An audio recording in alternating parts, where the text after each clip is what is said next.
Baik, bismillahirrahmanirrahim. Assalamualaikum warahmatullahi wabarakatuh. Baiklah, saya Ina Aulia Rahma dengan NIM 2030101012. Di sini saya akan mempresentasikan tentang ekologi tumbuhan, materi ke-6, yaitu tentang populasi. Populasi lokal adalah merupakan unit dasar dalam proses evaluasi pertukaran gena terjadi secara terus-menerus dalam waktu yang relatif sama, sehingga terjadi struktur gena yang khusus untuk kelompok tersebut dan akan berbeda dengan struktur gena populasi lokal lainnya meskipun untuk spesies yang sama. Yang selanjutnya itu ada kekerabatan dan kepadatan populasi. Populasi merupakan kumpulan individu spesies yang sama secara genetik yang menempati suatu ruang dan waktu tertentu. Hakikatnya, populasi disebut berada pada wilayah habitat masing-masing makhluk hidup yang berinteraksi suatu sama lain dan membentuk kekuatannya atau populasi agar mampu bertahan hidup dan melestarikan keturunannya. Sedangkan kepadatan populasi merupakan ukuran kualitatif dan menggambarkan banyaknya individu dalam populasi mendiami titik area tertentu di permukaan bumi. Kepadatan populasi itu beragam, ada yang berdasarkan batas atas dan batas bawah. Batas atas kepadatan teoritis ditentukan oleh interaksi beberapa faktor, termasuk arus energi total dalam ekosistem, yaitu reproduktivitasnya, tingkat tropis yang mencakup spesies tertentu, ukuran yang tingkatan metabolisme dari individu. Pola penyebaran individu. Pola penyebaran merupakan salah satu bentuk pertahanan hidup dari serangan predator dan iklim. Terdapat 3 penyebaran yang umum dilakukan, yaitu mengelompok, merata, dan acak. Ciri-ciri pola penyebaran mengelompok didasarkan oleh insting suatu individu untuk berkumpul di dekat sumber makanannya. Pada penyebaran kelompok biasanya dilakukan oleh bintang laut. Pola keduanya adalah penyebaran merata di antara individu, membutuhkan jarak yang cukup untuk bertelur. Pola ini dilakukan oleh penguin pada musim kawin. Pola terakhir adalah pola penyebaran secara acak. Pola ini terjadi pada tanaman rada tampak dibantu oleh hembusan angin yang menebarkan biji tunas ke arah acak. Yang selanjutnya ada distribusi. Semua tumbuhan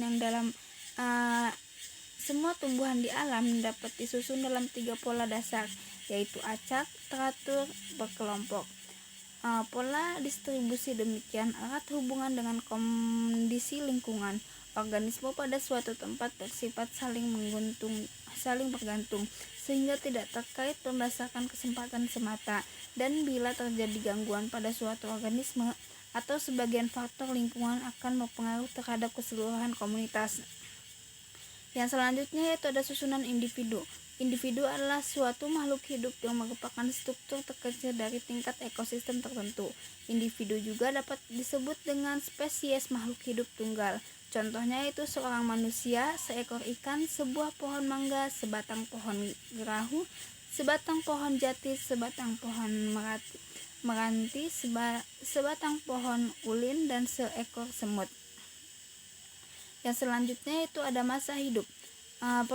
Perspektif masa hidup, lifespan perspektif, memandang bahwa perkembangan manusia berlangsung seumur hidup, multidimensi, multi-arah, plastis, multidisiplin, dan kontekstual, serta merupakan proses yang melibatkan pertumbuhan, pemeliharaan, dan regulasi terhadap penurunan. Yang selanjutnya yaitu ada kurva kehidupan.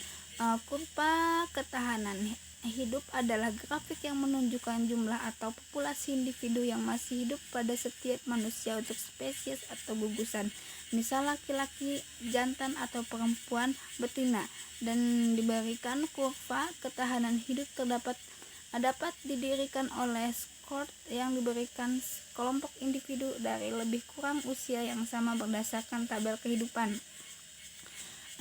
Berlaku 3 jenis umum dari kurva ketahanan hidup.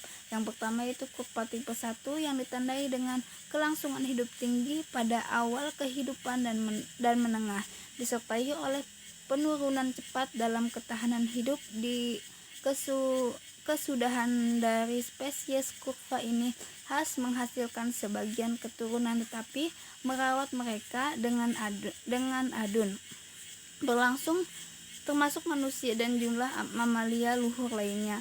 Kurva tipe 2 adalah perantara sedang tipe 1 dan tipe 3, di mana angka kematian rata-rata konstan dialami tanpa memandang usia. Sebagian burung dan sebagian kadal mengikuti pola ini. Kurva 3 yaitu kematian terbesar dialami sejak awal kehidupan, dengan tingkat kematian dan relatif rendah bagi mereka yang masih hidup dalam efek leher botol. Jenis kurva ini adalah karakteristik dari spesies yang menghasilkan sejumlah luhur keturunan. Lihat teori seleksi RK. Kurva termasuk sebagian luhur invertebrata laut. Sebagian contoh, tira menghasilkan jutaan telur, tetapi kebanyakan larva mati karena readaptasi atau penyebab lainnya. Larva bertahan hidup cukup lama untuk menghasilkan cangkang kertas hidup relatif sama. Yang selanjutnya itu ada kurva. Ini yang tadi kita jelaskan tentang kurva. Yang selanjutnya itu ada alokasi sumber-sumber kehidupan.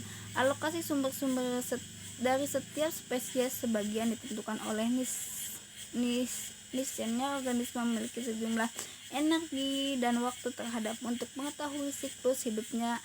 Waktu sendiri dialokasikan tentang penting alam memperoleh energi fotosintetikan dalam memanfaatkan energi untuk pemeliharaan. Sebagian dari total energi yang tersedia digunakan untuk hidup aktivitas dalam siklus kehidupan untuk akar, batang, daun, bunga, benih, atau buah, sebagian untuk pertumbuhan.